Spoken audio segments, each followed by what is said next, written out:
Ku kan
Tersungkurku di kakimu,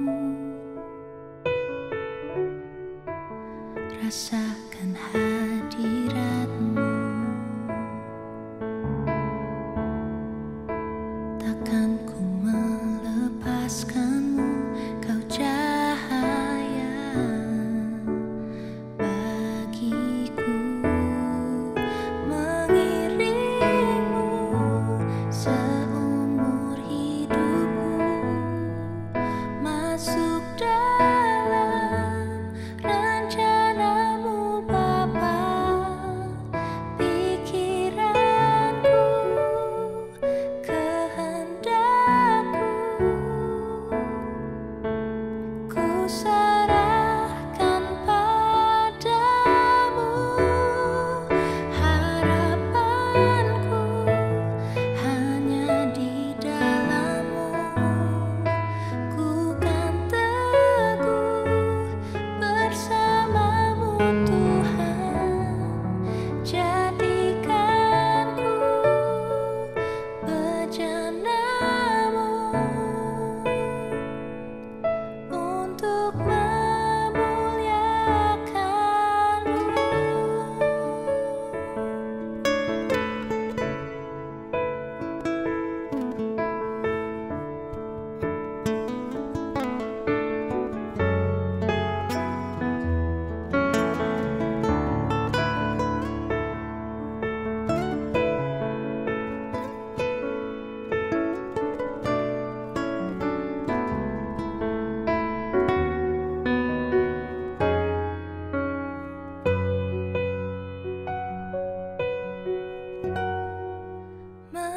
mengiringmu seumur hidupku, masuk dalam rencana-Mu Bapa.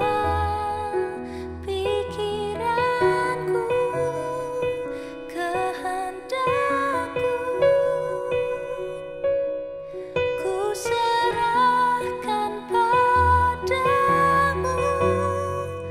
Harapanku hanya di dalam-Mu. Ku kan teguh bersama-Mu Tuhan. Jadikanku bejana-Mu untuk memuliakan-Mu.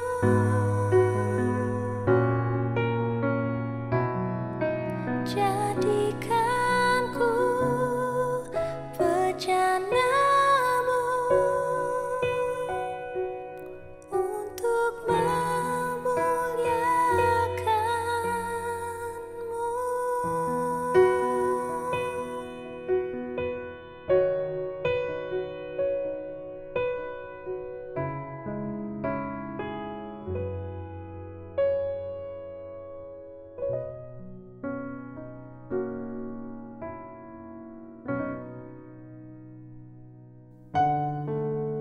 Shalom jemaat yang dikasihi Tuhan. Salam damai dalam Yesus Kristus. Sebelum memulai kebaktian minggu ini, mohon perhatian untuk warta lisan sebagai berikut. Berikut adalah sosialisasi pelaksanaan ibadah onsite GKI Emmaus. Mohon lihat tayangan video.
Komisi Kesaksian dan Pelayanan GKI Emmaus mengadakan persekutuan jemaat khusus sektor Manyar Margorejo dan sekitarnya pada Minggu 15 November 2020 dengan tema Jauh di Mata Dekat di Zoom pukul 7 malam dipimpin oleh Saudara Abel Christopher Arwan.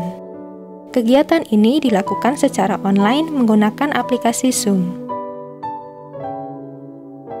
Agenda kegiatan Natal GKI Emmaus tahun 2020 dapat dibaca pada Warta Jemaat.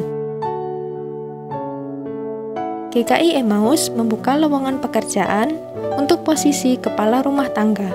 Keterangan lebih lanjut mohon perhatikan pada layar atau Warta Jemaat minggu ini. Sekian Warta Lisan minggu ini.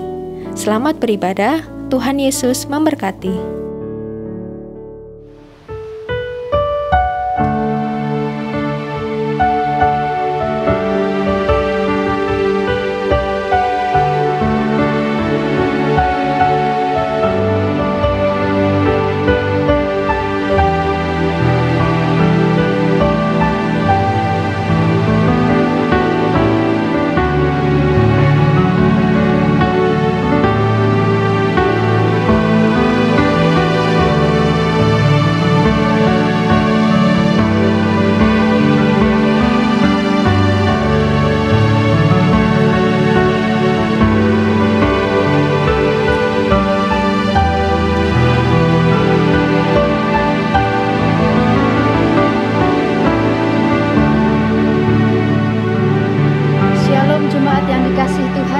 Bersyukur kita boleh kembali hadir dalam kebaktian hari Minggu ini.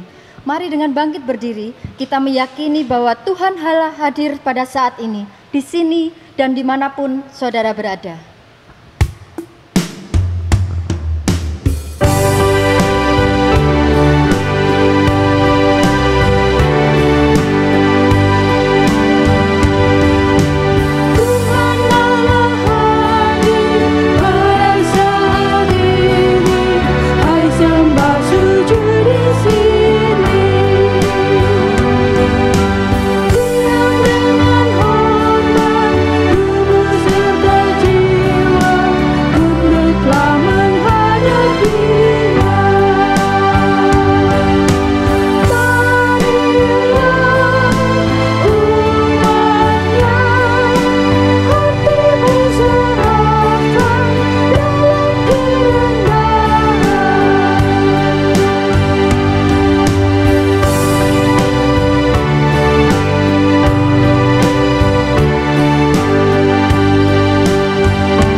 Jemaat yang dikasihi Tuhan, marilah kita awali kebaktian ini dengan sebuah pengakuan bersama bahwa pertolongan kita adalah dalam nama Tuhan yang menjadikan langit dan bumi.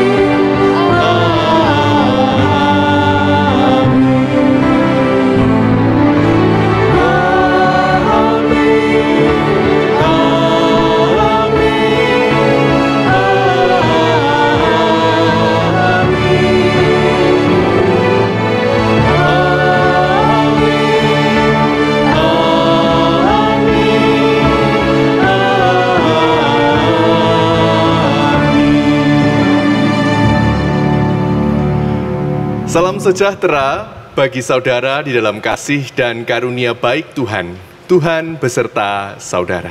Tuhan beserta saudara juga. Silahkan duduk. Ibu bapak saudara yang terkasih dalam Kristus Yesus, bersyukur bahwa hari ini kita kembali dapat beribadah bersama. Tema kita hari ini di antara gandum dan lalang. Perjalanan hidup terkadang tak luput dari kesukaran yang menghimpit pertumbuhan. Bagi kita yang sudah ditebus Tuhan, walau sukar jalan di depan, kita tetap dipanggil untuk terus berjalan. Filipi pasalnya yang keempat ayat 14 dan 15 berkata demikian. Janganlah diombang-ambingkan oleh rupa-rupa angin pengajaran, oleh permainan palsu manusia, tetapi dengan teguh berpegang pada kebenaran. Kiranya kita berani menjalani panggilannya, sebab kita sudah ditebus olehnya.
Bagi kita yang sudah ditebus olehnya, Tuhan senantiasa menantikan kita, Bapak Ibu Saudara, untuk datang senantiasa dekat padanya. Kini saatnya bagi kita untuk datang padanya, mengaku setiap salah dan dosa kita. Mari kita berdoa.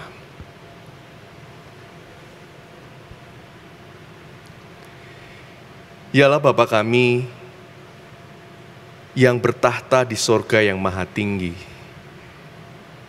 Kami sadar akan kebesaran-Mu, kami sadar akan kemuliaan-Mu. Namun kami juga bersyukur sebab Engkau yang maha besar itu senantiasa terbuka untuk menyambut kami yang lemah ini, kami yang serba terbatas ini. Kami datang ya Bapa saat ini untuk mengaku setiap keberadaan diri kami yang semakin hari kami semakin sering mengecewakan-Mu. Padahal semakin hari pula kami semakin paham apa yang Kau kehendaki sejatinya untuk kami kerjakan dalam hidup kami. Ampuni kami ya Bapa ketika kami begitu mudah menjadi goyah. Ampuni kami ketika kami di tengah perjalanan kami Kami bukannya sibuk mencari-Mu dan mencari petunjuk daripadamu, namun kami justru sibuk mencari berbagai macam pintu. Sebab kami hanya berfokus bagaimana kami bisa tetap melangkah, entah itu benar atau salah. Ampuni kami ya Bapa. Ajar kami bukan hanya sanggup menyadari kesalahan kami. Kiranya Kau memurnikan kami lagi dan lagi, sehingga kami pun Kau topang untuk membenahi diri lagi dan lagi setiap harinya. Inilah kami ya Bapa yang berlutut memanjatkan doa permohonan kepadamu. Ampunilah kami dan limpahkan berkat anugerah-Mu. Dalam nama Tuhan Yesus Kristus kami berdoa. Amin.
Bagi setiap kita yang mengaku dosa dengan sungguh hati di hadapan Tuhan, tersedia pengampunan dari Tuhan. Mari kita sambut berita anugerah ini dengan berdiri.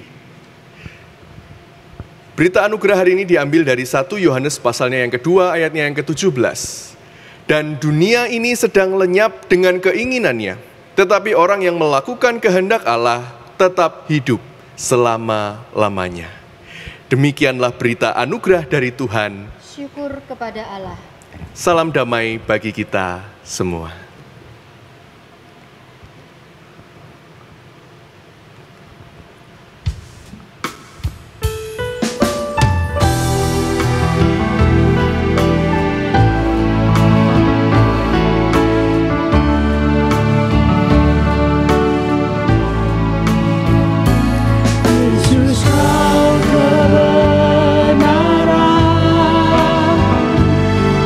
Menyelamatkan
Selamat hari Minggu, jemaat GKI Emmaus yang terkasih di dalam Tuhan Yesus Kristus.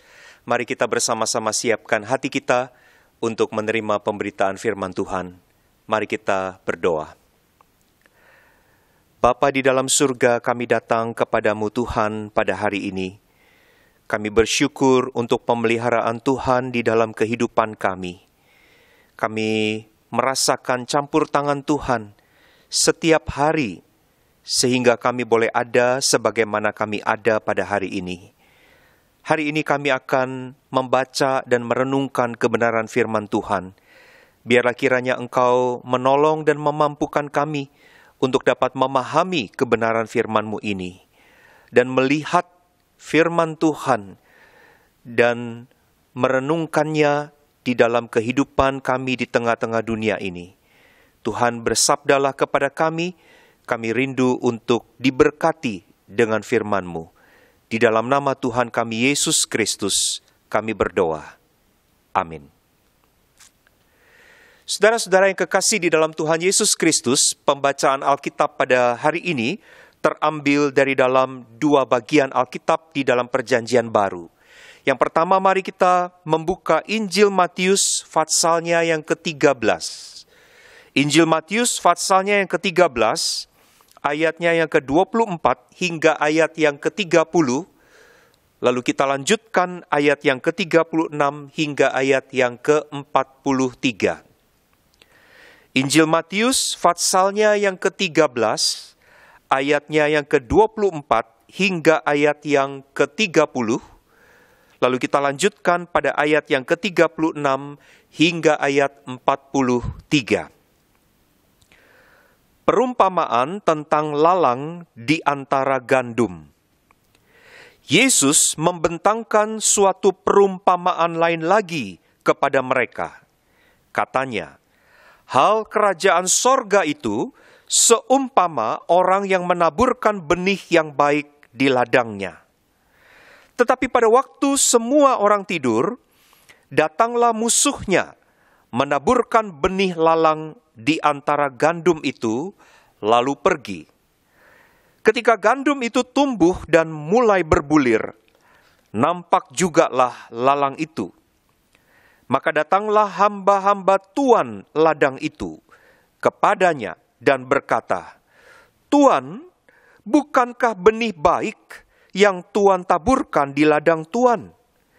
Dari manakah lalang itu?" Jawab tuan itu, "Seorang musuh yang melakukannya." Lalu berkatalah hamba-hamba itu kepadanya, "Jadi, maukah Tuan supaya kami pergi mencabut lalang itu?" Tetapi ia berkata, "Jangan, sebab mungkin gandum itu ikut tercabut pada waktu kamu mencabut lalang itu. Biarkanlah keduanya tumbuh bersama sampai waktu menuai.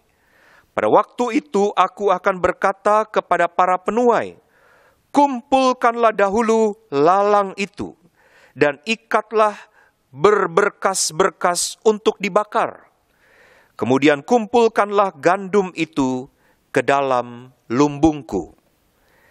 Mari kita perhatikan ayat 36 hingga ayat yang ke-43.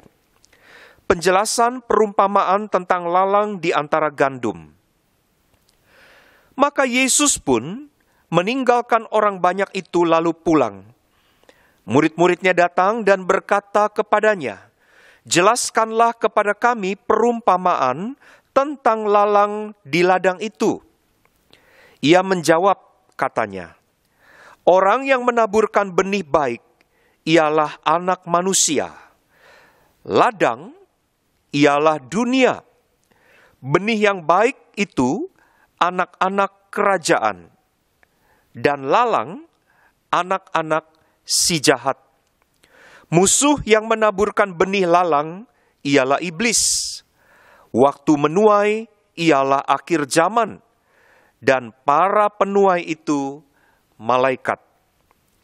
Maka seperti lalang itu dikumpulkan dan dibakar dalam api, demikian juga pada akhir zaman, Anak Manusia akan menyuruh malaikat-malaikatnya, dan mereka akan mengumpulkan segala sesuatu yang menyesatkan dan semua orang yang melakukan kejahatan dari dalam kerajaannya. Semuanya akan dicampakkan ke dalam dapur api. Di sanalah akan terdapat ratapan dan kertakan gigi. Pada waktu itulah orang-orang benar akan bercahaya seperti matahari dalam kerajaan Bapa mereka. Siapa bertelinga, hendaklah ia mendengar. Bagian yang kedua, saudara-saudara, mari kita perhatikan surat Rasul Paulus kepada Timotius. 2 Timotius pasalnya yang keempat, ayatnya yang pertama hingga ayatnya yang keempat. 2 Timotius pasalnya yang keempat, ayatnya yang pertama hingga ayatnya yang keempat. Di hadapan Allah dan Kristus Yesus yang akan menghakimi orang yang hidup dan yang mati, aku berpesan dengan sungguh-sungguh kepadamu demi penyataannya dan demi kerajaannya. Beritakanlah firman, siap sedialah, baik atau tidak baik waktunya. Nyatakanlah apa yang salah, tegurlah dan nasihatilah dengan segala kesabaran dan pengajaran. Karena akan datang waktunya, orang tidak dapat lagi menerima ajaran sehat, tetapi mereka akan mengumpulkan guru-guru menurut kehendaknya untuk memuaskan keinginan telinganya. Mereka akan memalingkan telinganya dari kebenaran dan membukanya bagi dongeng. Demikianlah pembacaan Alkitab. Yang berbahagia adalah kita yang bukan saja membaca, tetapi juga merenungkan dan melakukan kebenaran firman Tuhan di dalam hidup kita. Haleluya.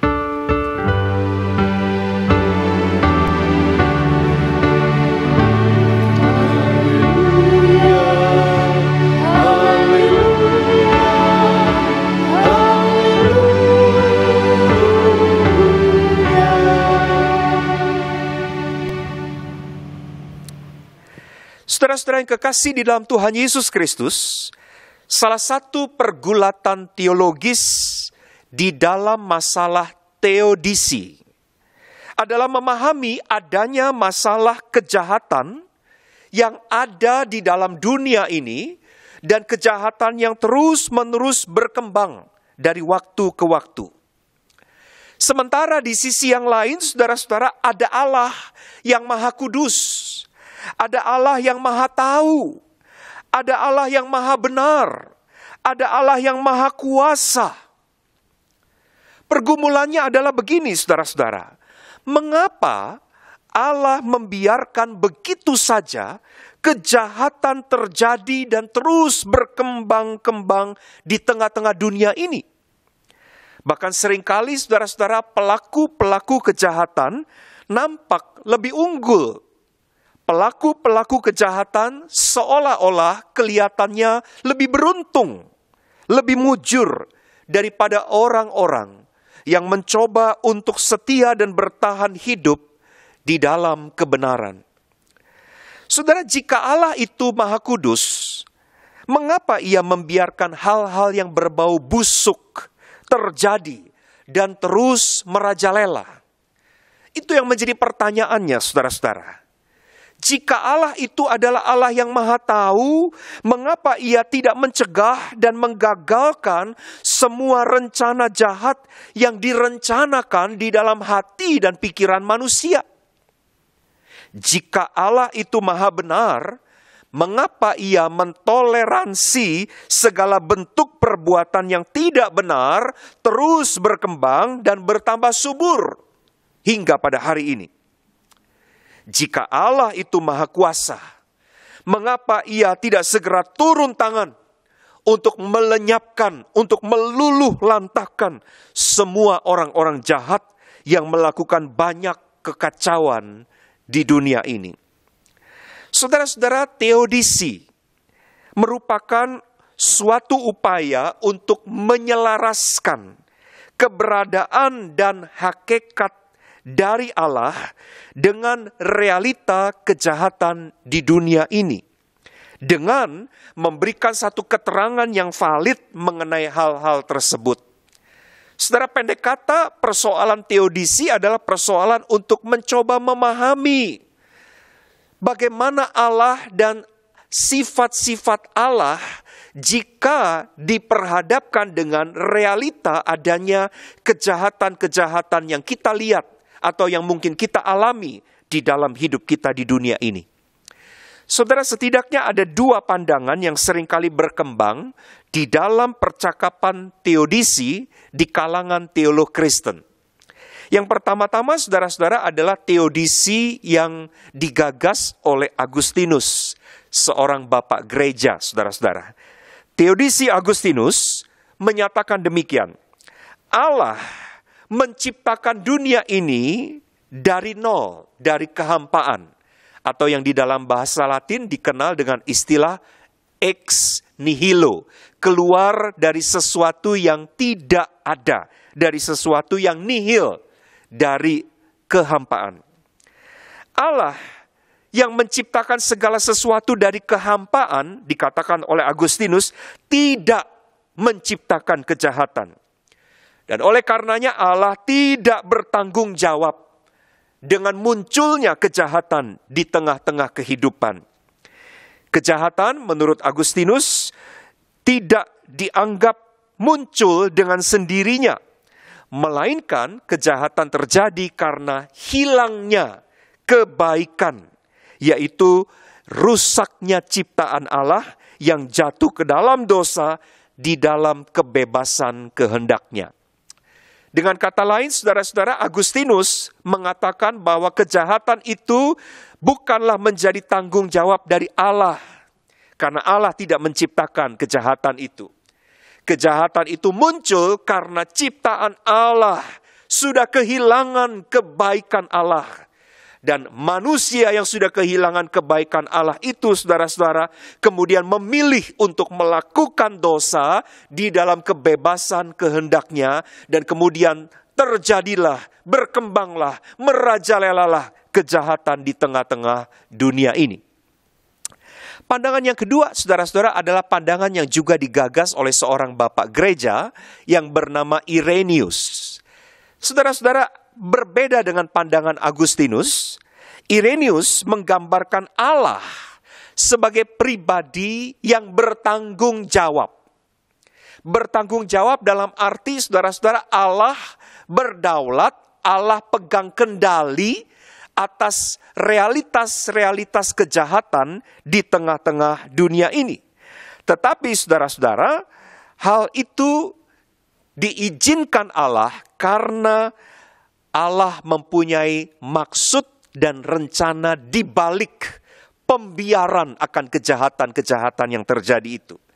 Ada satu manfaat untuk perkembangan manusia yang melalui peristiwa-peristiwa atau perlakuan-perlakuan yang jahat dan tidak benar itu, Allah hendak membentuk manusia menjadi satu pribadi sesuai dengan maksud dan rencananya.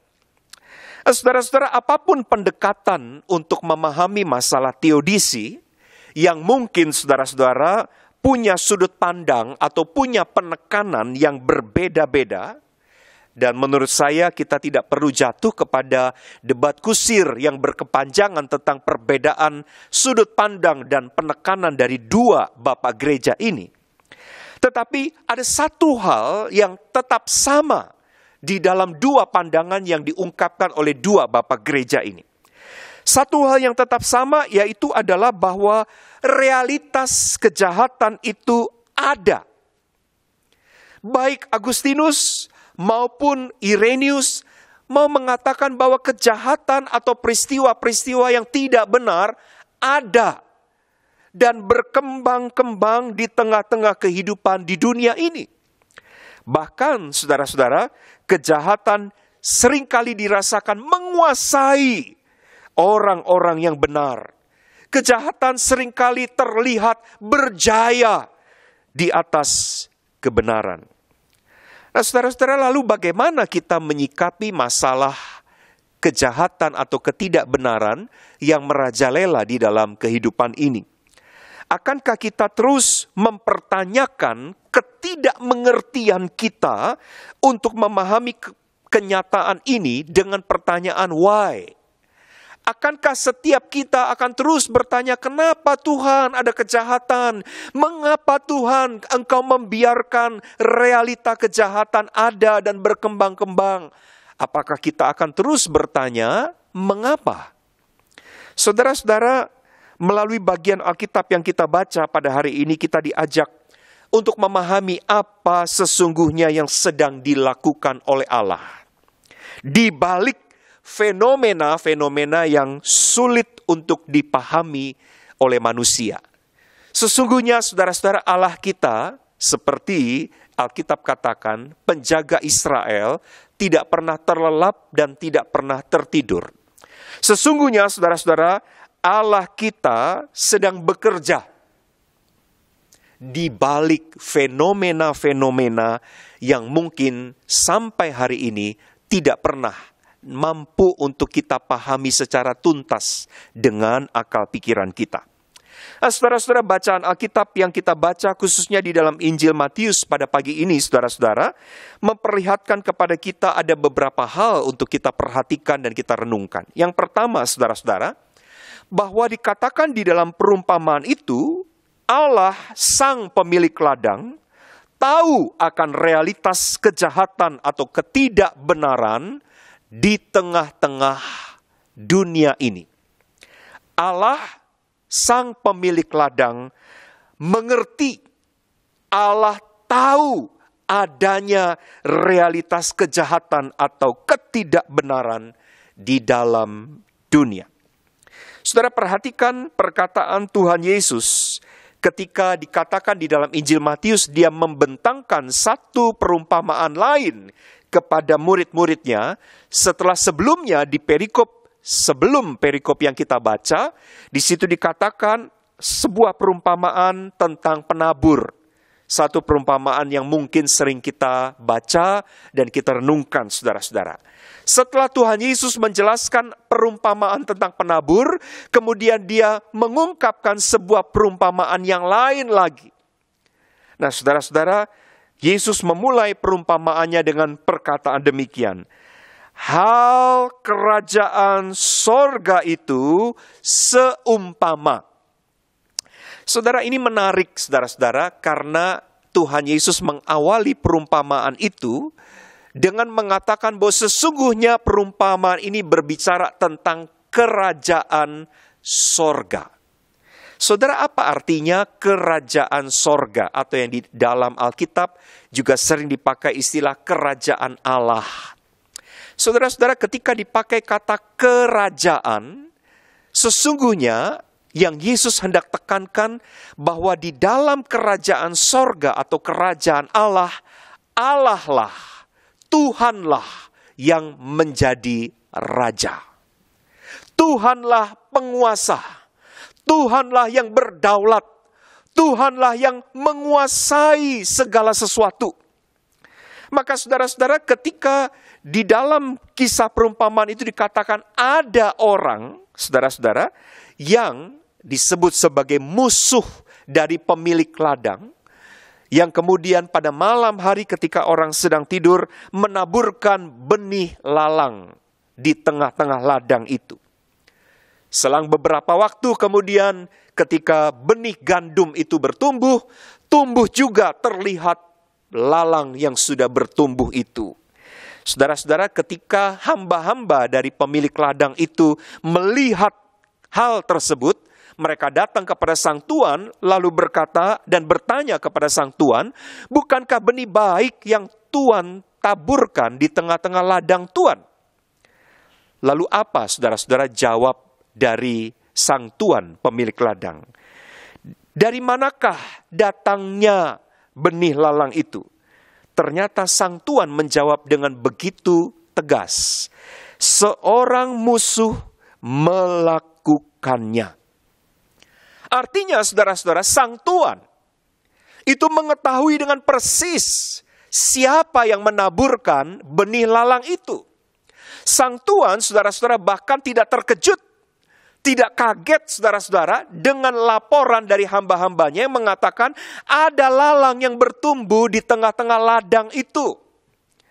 Artinya, saudara-saudara, Sang Tuhan mengetahui, Sang Tuhan mengerti betul bahwa memang ada lalang di tengah-tengah ladangnya. Sang Tuhan yang disebut oleh Tuhan Yesus, hal ini adalah perihal kerajaan sorga. Tuhan Yesus mau mengatakan Allah, Sang Tuhan, si pemilik ladang itu mengerti, mengetahui perihal adanya lalang di tengah-tengah ladangnya yang sedang bertumbuh bersama-sama dengan gandum-gandum miliknya. Saudara-saudara, hal itu mau mengatakan satu prinsip yang Tuhan Yesus mau tegaskan. Bahwa semua hal yang sedang terjadi di tengah-tengah dunia ini, bahkan termasuk kejahatan, ketidakbenaran, hal-hal yang menyimpang dari kehendak Tuhan, dari hukum-hukum Tuhan, semuanya itu ada di dalam pengetahuan dan kontrol dari Allah.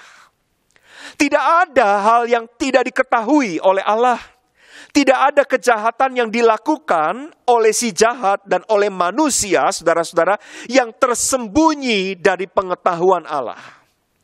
Karenanya, saudara-saudara, Allah mengerti betul apa yang sedang terjadi di dalam kehidupan di dunia ini. Saudara, salah satu pandangan teologis yang pernah berkembang tentang bagaimana menilai peristiwa-peristiwa, khususnya kejahatan, termasuk juga bencana-bencana yang ada di dalam hidup di dunia ini. Lalu kemudian ada seorang yang mengatakan bahwa kalau kejahatan terus berkembang-kembang, kalau musibah dan bencana itu terjadi begitu parah dan mengakibatkan korban berjatuhan begitu banyak, jangan-jangan Allah itu sedang tidur. Atau jangan-jangan bahkan Allah itu sudah mati.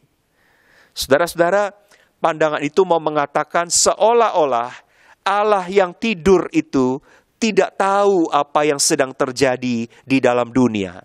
Seolah-olah Allah yang sedang tidur itu ternyata tidak menyadari ada sesuatu peristiwa yang sedang terjadi dan berkembang di tengah-tengah dunia. Saudara, benarkah Allah tidak tahu? Perumpamaan ini mau mengatakan Allah tahu. Dia adalah raja. Dia adalah penguasa. Sang pemilik ladang itu mengerti ada musuh yang menaburkan benih ilalang. Sang pemilik ladang itu tahu bahwa ada ilalang, ada lalang-lalang yang bertumbuh di ladangnya bersama-sama dengan gandum-gandumnya. Saudara-saudara, oleh sebab itu ini menjadi satu kekuatan bagi kita orang-orang percaya.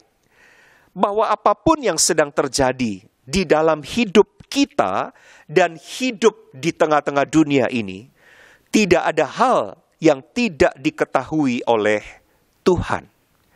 Bahkan saudara-saudara, setiap orang-orang yang melakukan kejahatan kepada kita pun, orang-orang yang mencurangi kita, orang-orang yang menjahati kita, orang-orang yang mempunyai maksud-maksud busuk kepada kita pun, Allah mengetahui apa yang mereka lakukan dengan begitu jelas.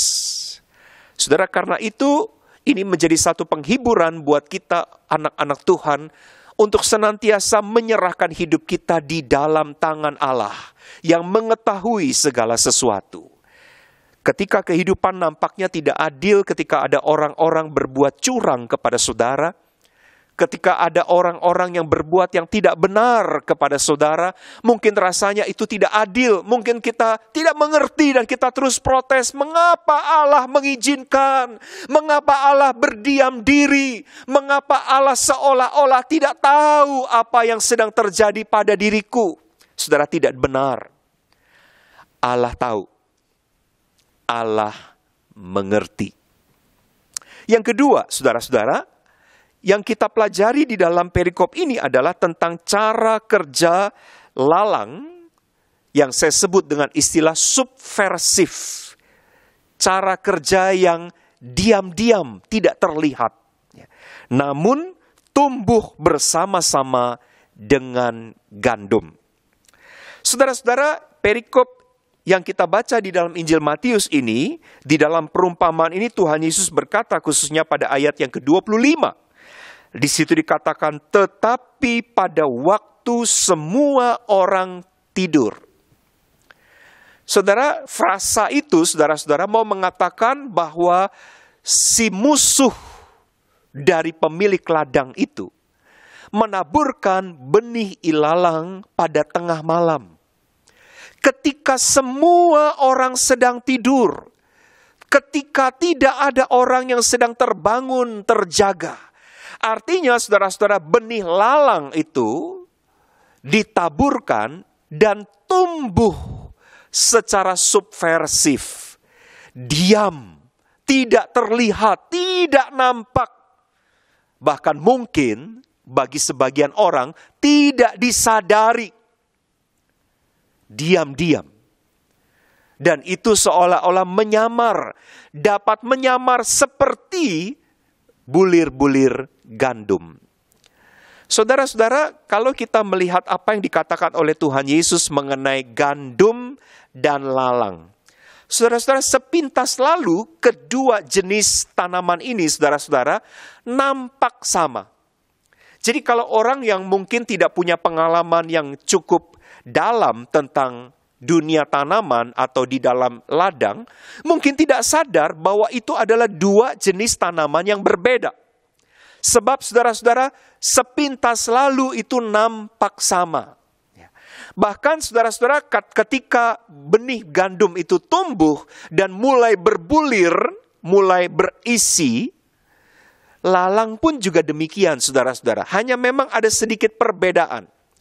Saya melihat di dalam sebuah buku tafsir, saudara-saudara, di situ dikatakan bahwa benih dari lalang atau bulir dari lalang itu, saudara-saudara, itu berwarna lebih kehitaman dibandingkan dengan bulir-bulir dari gandum. Jadi kalau orang-orang yang tidak punya pengalaman dengan gandum, saudara-saudara, sepintas lalu akan melihat bahwa itu adalah ladang berisi dengan gandum yang sudah berbulir-bulir matang.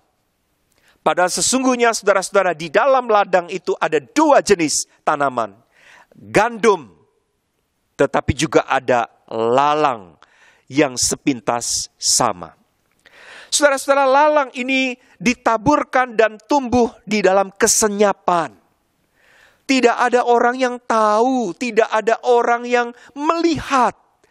Bahkan orang seringkali tidak sadar bahwa itu adalah lalang.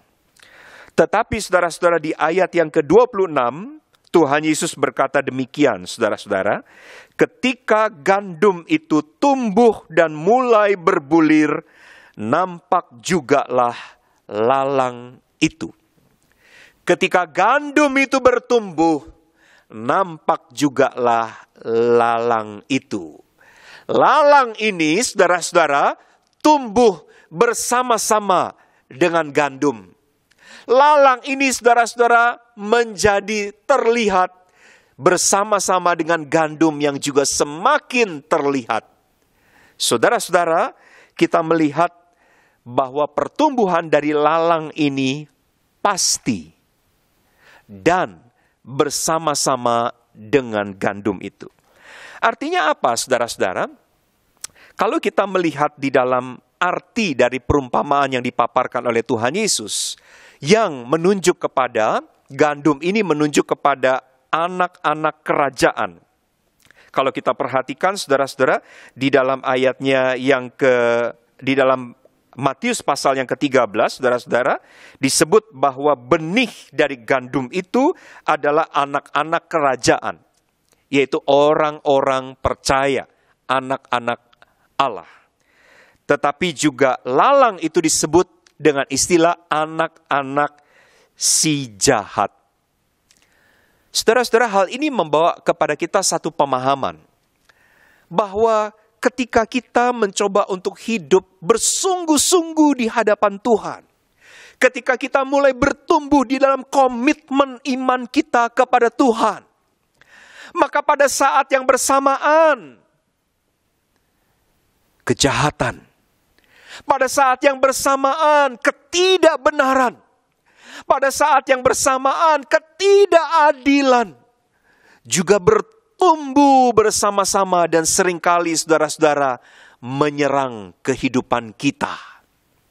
Bahkan seringkali memakai wajah-wajah yang tidak disadari sebagai lalang.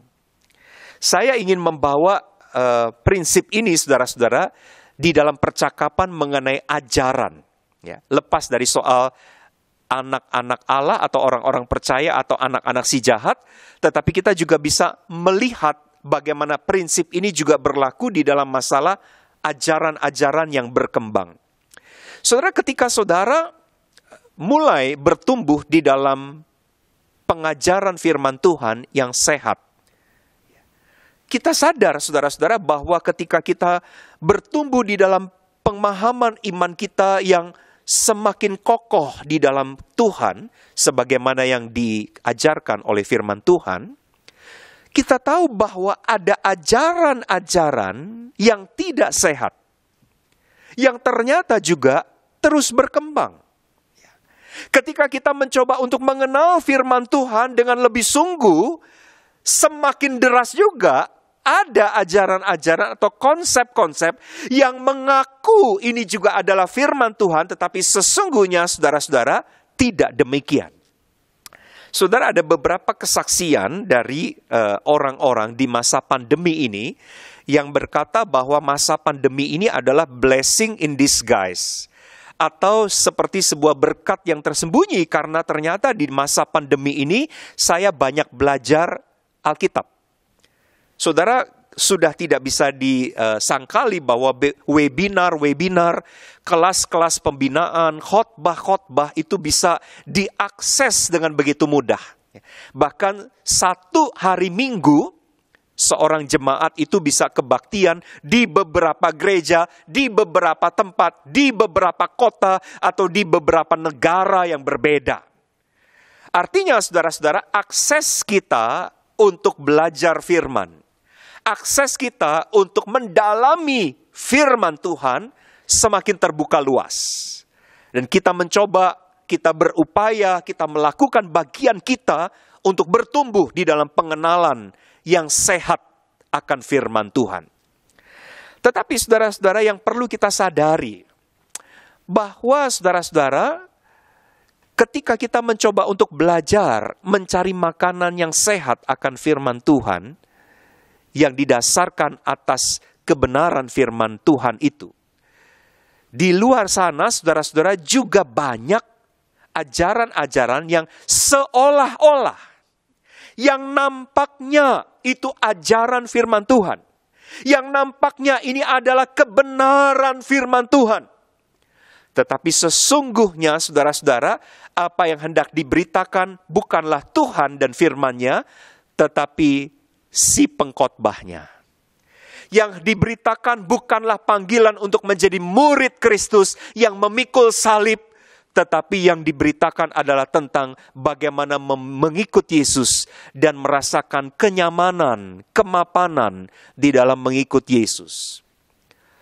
Yang seringkali sulit dibedakan saudara-saudara adalah bahwa ajaran-ajaran semacam ini pun mengklaim dirinya sebagai firman Tuhan. Saudara, karena itu perlu untuk kita menjadi orang-orang Kristen yang kritis.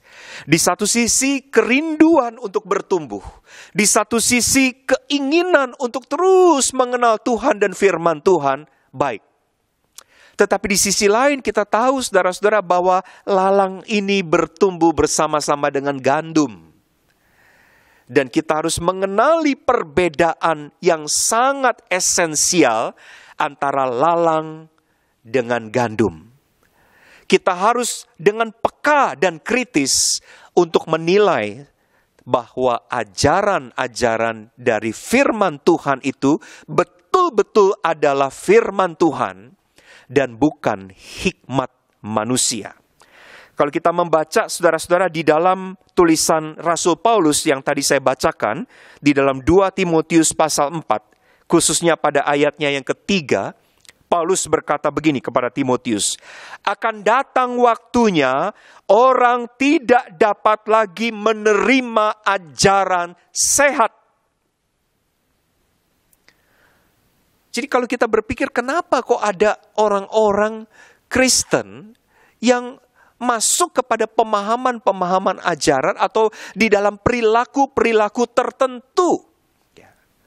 Misalnya saudara-saudara begitu terpukau, begitu terikat dengan medium-medium.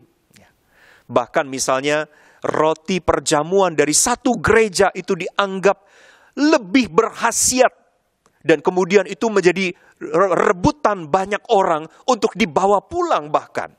Saudara-saudara, ada gereja-gereja yang kemudian menyuburkan praktik-praktik semacam itu. Bahkan juga saudara-saudara, dijualah medium-medium lain. Misalnya ada minyak-minyak tertentu misalnya yang dianggap berkhasiat. Saudara-saudara, kita mungkin bertanya, kenapa kok orang bisa mempercayai hal-hal yang demikian, saudara-saudara? Paulus sudah sejak jauh-jauh hari mengingatkan kepada Timotius, memang akan datang waktunya orang tidak dapat lagi menerima ajaran sehat. Memang akan datang waktunya orang-orang akan mengumpulkan guru-guru menurut kehendaknya untuk memuaskan keinginan telinganya. Tetapi engkau, hai Timotius, kata Paulus, beritakanlah firman. Saudara-saudara, peringatan Paulus kepada Timotius ini menjadi satu catatan penting bagi kita. Bertumbuh di dalam kebenaran, kerinduan itu adalah kerinduan yang sangat baik.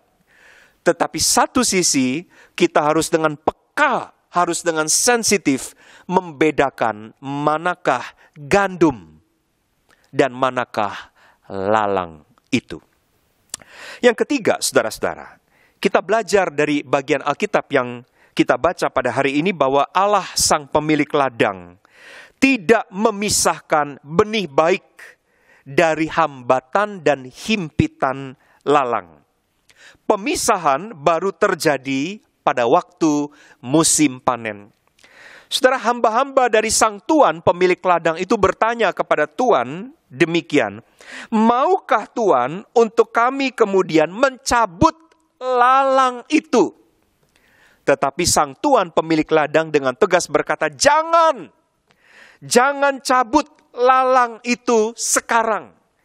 Karena kalau engkau mencabut lalang itu, maka yang lain juga akan ikut tercabut. Saudara, kalau kita melihat pada bagian di bawah permukaan tanah, ketika gandum di sebelahnya itu tumbuhan lalang, maka kita tahu bahwa akar dari lalang ini, saudara-saudara, akan saling terkait, merajut bersama di bawah permukaan tanah. Maka kalau lalang itu dicabut, gandum juga akan ikut tercabut. Karena akar mereka itu saling berkaitan satu dengan yang lain di bawah permukaan tanah. Oleh sebab itu, saudara-saudara, Tuan pemilik ladang berkata, jangan biarkan lalang itu tumbuh bersama dengan gandum. Tetapi ini yang menjadi persoalan teodisi, bukan, saudara-saudara? Mengapa ada orang-orang jahat? Mengapa kejahatan itu dibiarkan bertumbuh bersama dengan orang-orang baik, orang-orang benar? Saudara-saudara, kondisi semacam ini membuat beberapa orang menjadi pesimis di dalam iman. Kenapa Tuhan? Saya ini seorang anak Tuhan. Saya sudah berusaha untuk setia, hidup benar. Saya menjaga hidup saya di dalam kebenaran firman Tuhan. Saya bisnis dan bekerja sesuai dengan hukum-hukum Tuhan. Tetapi ada orang-orang yang jahat, orang-orang yang curang, orang-orang yang melakukan kelicikan, yang lebih mujur daripada saya, yang mencoba hidup sesuai dengan kebenaran firman Tuhan. beberapa anak-anak Tuhan, saudara-saudara, menjadi pesimis. Seolah-olah persoalan teodisi ini, saudara-saudara, tidak bisa mereka pahami kenapa Allah membiarkan adanya kejahatan atau ketidakbenaran. Saudara-saudara, ternyata Allah punya maksud. Ya, kalau kita kembali kepada teodisinya Irenaeus, di situ dikatakan Allah itu mempunyai tujuan dengan membiarkan realita kejahatan itu terjadi atas orang-orang benar. Saudara-saudara, maksudnya adalah untuk mengetahui sampai seberapa jauh kualitas kekuatan kita di tengah-tengah himpitan lalang. Bahkan saudara-saudara, lebih jauh lagi, sang pemilik ladang membiarkan lalang itu bertumbuh untuk melihat apakah sekalipun dihimpit oleh lalang, sekalipun dijepit oleh keberadaan lalang-lalang, apakah gandum itu bisa tetap menghasilkan buah? Apakah gandum itu tetap akan menghasilkan bulir-bulir yang baik, sekalipun di tengah-tengah himpitan lalang-lalang? Saudara, kadang-kadang Allah membiarkan orang-orang yang tidak jujur ada di sekitar kita. Saudara mencoba untuk hidup jujur. Saudara pengusaha Kristen, saudara pekerja Kristen, saudara mau hidup jujur. Tetapi kita lihat di sekeliling kita ini banyak orang-orang yang gak jujur, yang kerja pakai cara-cara yang tidak jujur. Bahkan di dunia ini, ketidakjujuran sudah menjadi begitu melembaga. Secara sistemik, ketidakjujuran itu merupakan realita kehidupan di dunia ini. Mana sih ada yang jujur, mana sih ada yang lurus dalam kehidupan kita sekarang ini di dunia ini. Karena itu kita melihat keberadaan orang benar itu dikelilingi oleh segala bentuk ketidakbenaran. Dan seolah-olah Tuhan diam. Seolah-olah Tuhan membiarkan. Kan Dia Maha Kuasa. Tidak bisakah Dia turun tangan? Bukankah Dia Allah yang Maha Kudus? Kenapa Dia membiarkan kebusukan terjadi? Saudara-saudara, ketika saudara bertanya, why? Mengapa Tuhan diam? Mengapa Tuhan membiarkan? Jawabannya jelas di dalam perumpamaan ini dikatakan untuk menguji kualitas kekuatan gandum. Dihimpit, dijepit oleh berbagai hal yang tidak benar. Apakah gandum itu akan mampu dan tetap mampu menghasilkan bulir-bulir yang baik? Maka saudara-saudara, kalau saudara adalah orang Kristen yang mencoba untuk hidup benar, hidup jujur, di tengah-tengah ketidakjujuran yang saudara lihat, jumpai dan alami di dalam kehidupan di dunia ini, sebetulnya yang sedang Tuhan lihat. Saudara tahu bahwa pemilik ladang tadi dikatakan tidak tertidur. Dia melihat. Bukan hanya dia sadar ada lalang, tetapi mata sang pemilik ladang hendak melihat apakah gandumku ini mampu berbulir di tengah-tengah himpitan lalang-lalang. Dan yang terakhir, yang keempat, saudara-saudara, perumpamaan ini ditutup dengan satu kesimpulan yang melegakan hati.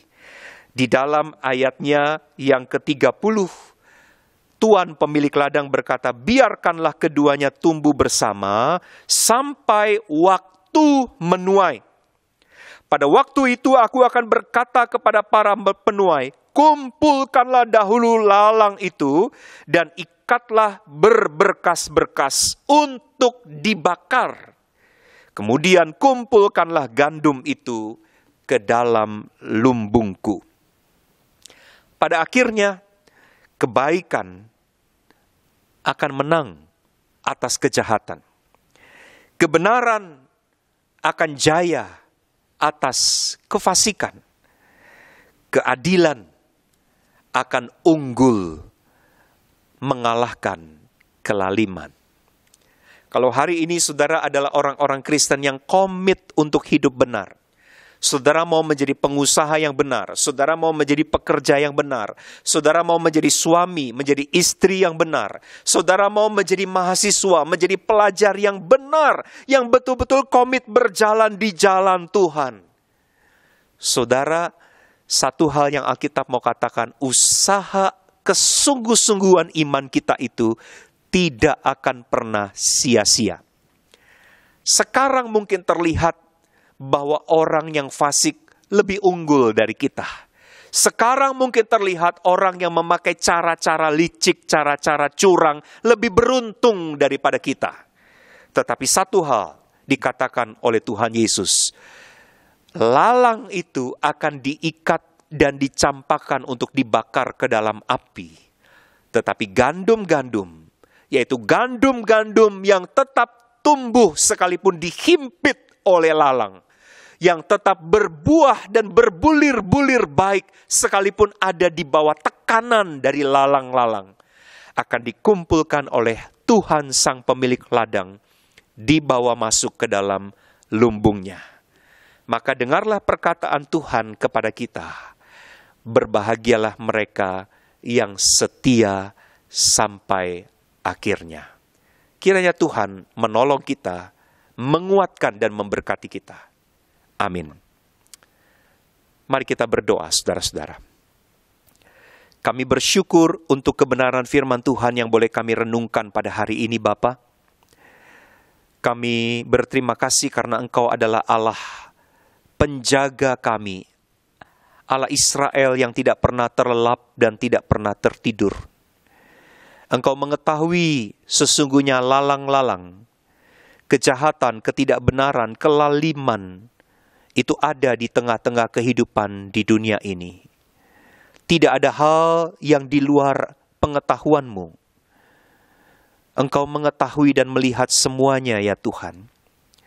Bahkan Engkau Allah membiarkan kami hidup seolah-olah dihimpit oleh keberadaan lalang-lalang itu. Dengan tujuan Tuhan juga ingin melihat kualitas kekuatan kami sebagai gandum-gandum, apakah kami tetap mampu berbulir dan menghasilkan yang baik di tengah-tengah himpitan lalang-lalang yang ada di dalam kehidupan. Oh Tuhan, mampukanlah untuk kami bertahan setia sampai akhir. Mampukanlah kami untuk terus berjuang di dalam komitmen iman kami untuk hidup benar di hadapan Tuhan dan di hadapan manusia. Sekalipun di sekitar kami memperlihatkan begitu banyak hal yang tidak benar, tetapi kuatkan dan mampukan kami untuk tetap menjadi benar sampai Tuhan datang kembali. Tuhan, terima kasih, meteraikanlah kebenaran firman-Mu ini. Kami juga mohon berikanlah kepada kami kepekaan untuk dapat membedakan ajaran-ajaran yang banyak berkembang di tengah-tengah dunia pada hari ini. Biarlah kami tetap boleh melihat pengajaran-pengajaran yang bersumber dari kebenaran firman Tuhan sendiri, yang sungguh-sungguh menjadi makanan rohani kami.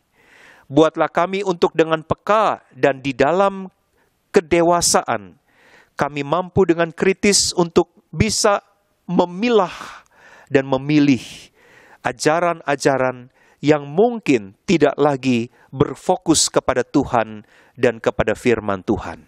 Tuhan, terima kasih untuk kesempatan perenungan firman di dalam ibadah kami pada hari ini. Mohon Tuhan meteraikan dan mohon Tuhan mampukan kami untuk boleh menjadi pelaku dari kebenaran firman-Mu. Di dalam nama Tuhan kami Yesus Kristus kami berdoa. Amin.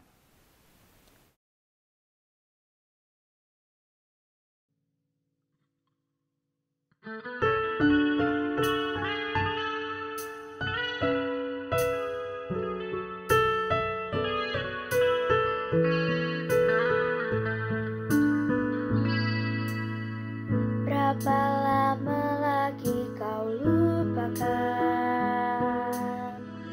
Berapa lama lagi kau palingkan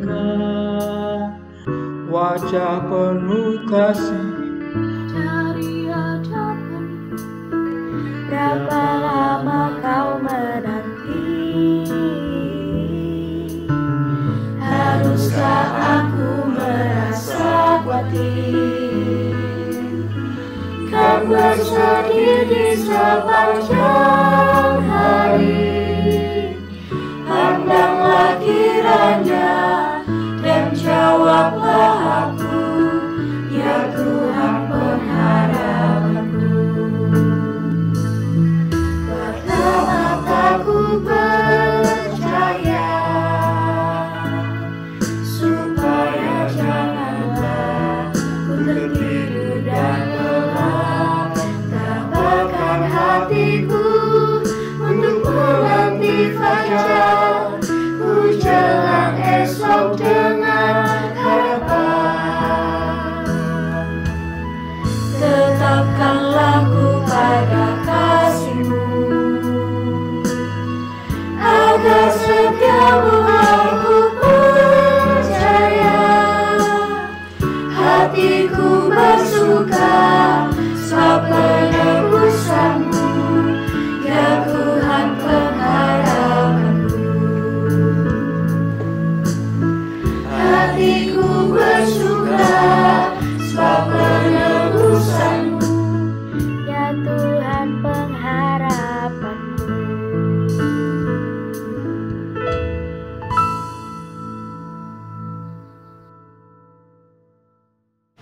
Saya ajak jemaat untuk bangkit berdiri. Marilah kita bersama-sama dengan gereja dari segala abad dan tempat mengakui iman kita menurut pengakuan iman rasuli. Aku percaya kepada Allah, Bapa yang Maha Kuasa, Khalik langit dan bumi, dan kepada Yesus Kristus, anaknya yang tunggal Tuhan kita, yang dikandung dari Roh Kudus, lahir dari anak darah Maria, yang menderita sengsara di bawah pemerintahan Pontius Pilatus, disalibkan, mati dikuburkan, turun dalam kerajaan maut. Pada hari yang ketiga, bangkit pula di antara orang mati, naik ke surga, duduk sebelah kanan Allah, Bapa yang Maha Kuasa. Dan dari sana ia akan datang untuk menghakimi orang yang hidup dan yang mati. Aku percaya kepada Roh Kudus, gereja yang kudus dan am, persekutuan orang kudus, pengampunan dosa, kebangkitan orang mati, dan hidup yang kekal. Amin. Kini saatnya bagi kita untuk berdoa syafaat. Doa syafaat ini kita akan akhiri dengan doa Bapa kami. Mari kita berdoa. Yalah Bapa kami bersyukur karena kami telah Kau terangi dengan firman-Mu. Kiranya Kau mampukan kami Tuhan untuk tidak menjadi mudah goyah dalam menjalani kehidupan kami. Justru makin hari biarlah kami makin teguh untuk berpegang dalam kebenaran-Mu. Kami juga berdoa saat ini Tuhan, biarlah keteguhan hati kami ini menggerakkan kami dan setiap saudara-saudara kami untuk tetap berpegang teguh kepada-Mu. Secara khusus Tuhan bagi saudara-saudara kami yang sedang ada dalam kondisi tubuh yang lemah. Biarlah dalam segala keberadaannya, mereka tetap mengarahkan hati dan pikirannya hanya kepada-Mu Tuhan. Baik mereka yang sudah sekian lama harus terbaring di tempat tidurnya, yang menanti-nantikan kesembuhan daripada-Mu, maupun mereka yang baru-baru saja ini harus berhadapan dengan kendala kesehatannya. Tuhan tolong, mampukan setiap saudara kami maupun diri kami yang sedang menghadapi tantangan kesehatan ini. Berikanlah kami Tuhan ketekunan untuk tetap memiliki pengharapan kepada Tuhan, sekalipun yang nampak di depan kami adalah kendala demi kendala. Biarlah kami tak kehilangan pengharapan, justru kami kian tekun memasrahkan keberadaan diri kami, keberadaan diri saudara-saudara kami dalam tangan pemeliharaan-Mu. Dampingi juga setiap keluarga yang memberikan support, dukungan, menemani mereka. Biarlah kesabaran juga mereka miliki, supaya mereka pun boleh menghadirkan belas kasih-Mu ketika merawat saudara-saudara kami yang ada dalam kondisi tubuh yang lemah. Kami juga saat ini berdoa buat kami, buat saudara-saudara kami yang sedang bergumul juang dalam mencari pekerjaan yang tepat, mendapatkan penghasilan yang cukup untuk memenuhi keseharian kami. Tolonglah kami ya Bapa, agar kami tekun mencari kehendak-Mu, mencari jawaban hanya daripada-Mu, dan mengupayakan yang terbaik. Bimbinglah kami, agar kami menemukan jalan keluar yang berasal daripada-Mu. Bimbinglah kami juga yang mungkin sedang menghadapi pergumulan di tengah relasi berkeluarga kami. Sertai kami Tuhan, biarlah kami tetap mengingat bahwa kami telah Kau persatukan sebagai keluarga dalam ikatan cinta kasih yang mesra. Biarlah kami merawatnya dengan bersungguh-sungguh, mengupayakan meski kami harus terluka.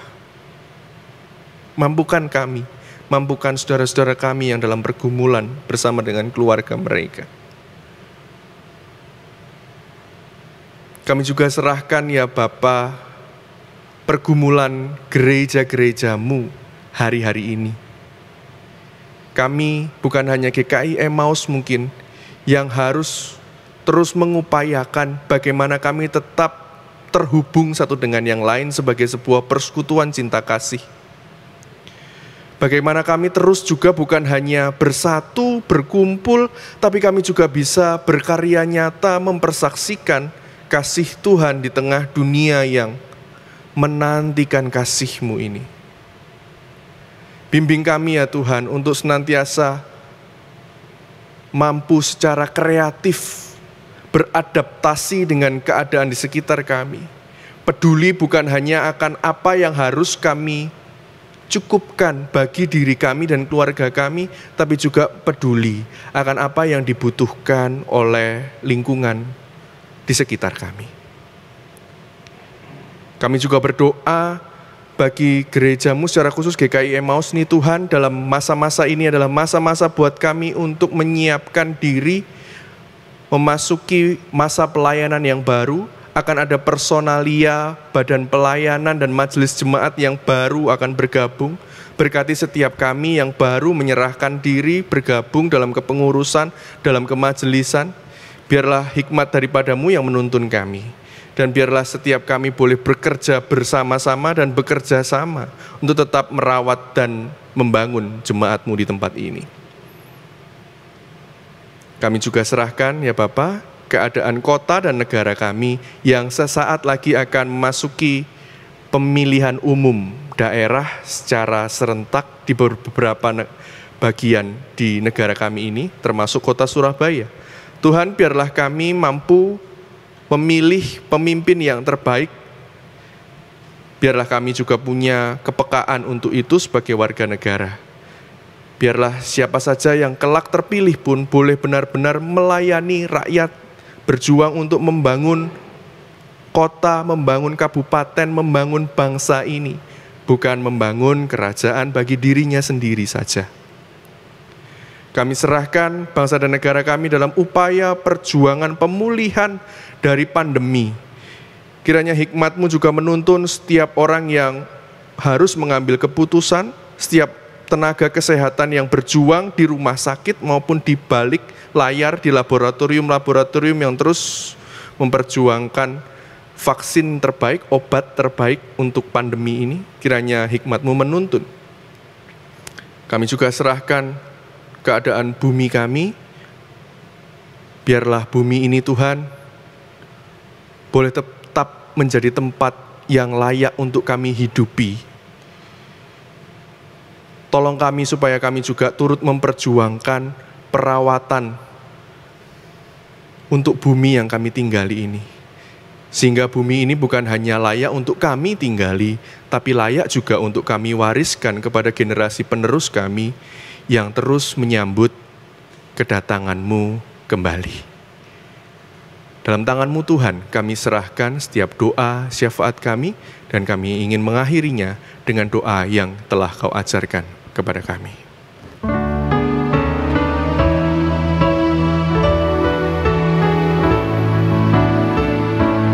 Bapa kami yang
Kita akan masuk ke persembahan. Persembahan dapat dilakukan melalui rekening BCA 4722000017. Bila anggota jemaat tidak dapat melakukan transfer, maka persembahan dapat disimpan dan dipersembahkan langsung pada kebaktian di gereja ketika keadaan sudah pulih. Sementara bagi jemaat yang memberikan persembahan khusus seperti pepuluhan, harap mencantumkan keterangan pada kolom berita perpuluhan. Nats persembahan kita terambil dari Mazmur 54 ayatnya ke-8. Dengan rela hati aku akan mempersembahkan korban kepadamu, bersyukur sebab namamu baik ya Tuhan. Dan nyanyikan pujian, ya Tuhan, hanya inilah.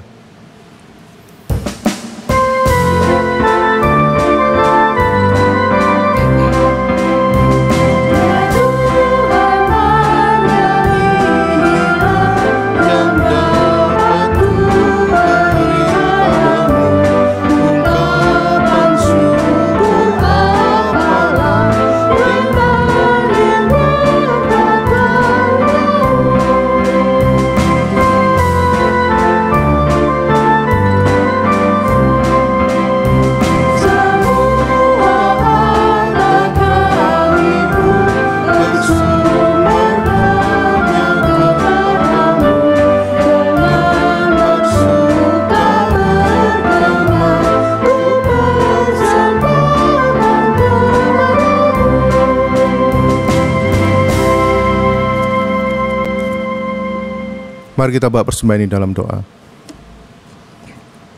Selamat pagi Bapa, kami ucapkan terima kasih atas segala berkat yang Kau berikan bagi kami ya Tuhan. Terima kasih atas persembahan, kesempatan kami memberikan persembahan ini ya Tuhan. Berkatilah persembahan ini ya Tuhan, bila namamu saja dimuliakan dari persembahan ini ya Tuhan.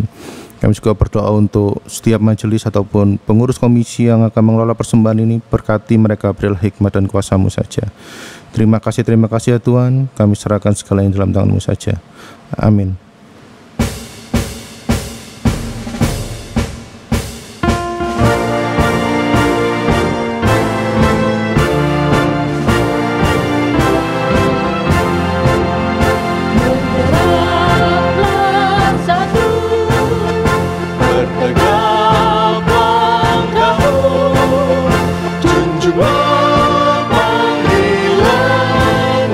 Perjuangkan kasih-Nya.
Jemaat Tuhan, kini bersiaplah untuk kembali menjalani kehidupan beribadah dalam kehidupan sehari-hari. Maka arahkanlah hatimu kepada Tuhan. Kami mengarahkan hati kami kepada Tuhan. Jadilah saksi Kristus. Syukur kepada Allah. Terpujilah Tuhan. Kini dan selamanya. Sekarang terimalah berkat Tuhan. Kiranya damai sejahtera, cinta kasih dan perlindungan dari Allah Bapa, Anak dan Roh Kudus memberanikan setiap engkau semua beriman teguh mewujudkan damai di tengah dunia dari hari ini sampai selama-lamanya. Amin.